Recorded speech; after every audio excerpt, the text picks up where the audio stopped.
Thank you. Councillor Miller. Thank you, Speaker.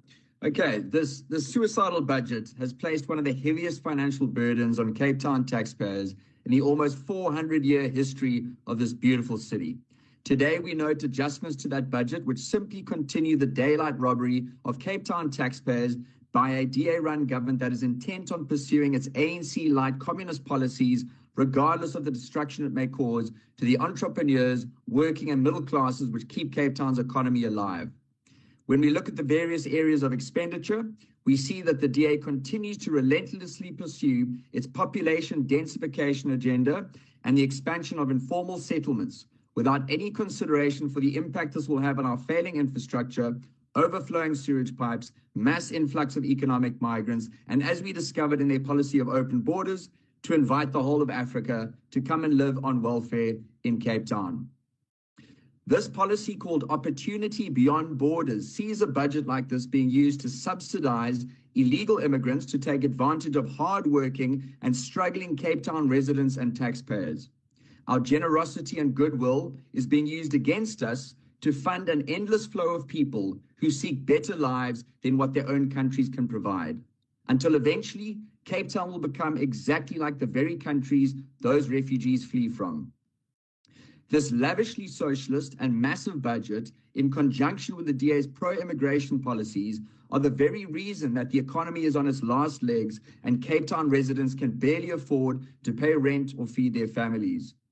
Looking at the numbers in the budget, one can easily calculate that based on the rate of replacement of sewage pipelines, it will take almost 90 years to upgrade our failing sewage system necessary to maintain clean water and sanitation for Cape Town residents. It is clear to see then what the DA's priorities are when low-cost housing and densification projects are to be ready by the next election, whereas our water, sanitation Councillor. And sewage is scheduled to be fixed in 90 years. Councillor Jacobson. Thank you. Yeah, there's just a couple of contradictory comments that I want to just touch on here.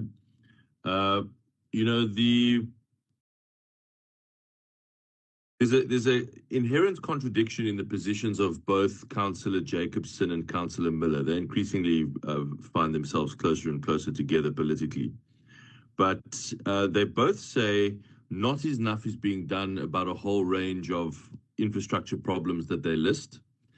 And at the same time, too much money is being spent on these things. So they would like us to both cut the budget so as to reduce expenditure and tariffs, but also spend more on fixing these infrastructure things. Now that's just a logical impossibility. That is their kind of voodoo maths. The bottom line is, if you want to do more, you have to have a way of funding it. And we only have a few sources of funding. We get some national government grants, we raise income from the residents of the city of Cape Town, and we borrow a little to invest long term. Councillor Jacobson keeps coming back to this point about our borrowings.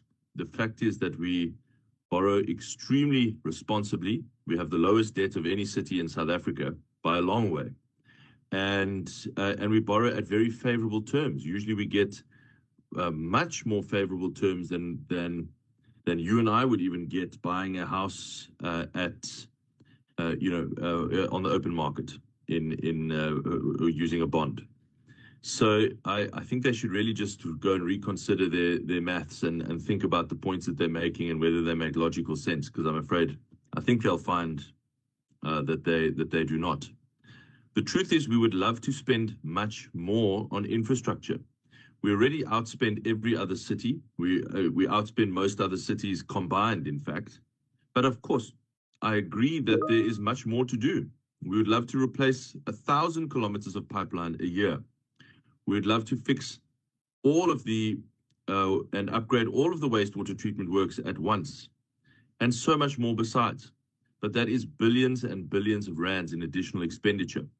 So you say that we must not borrow, we must not go to the public to ask to fund these things. We're not getting those enormous additional grants. So your position is untenable. It's illogical. And I just want to point that out.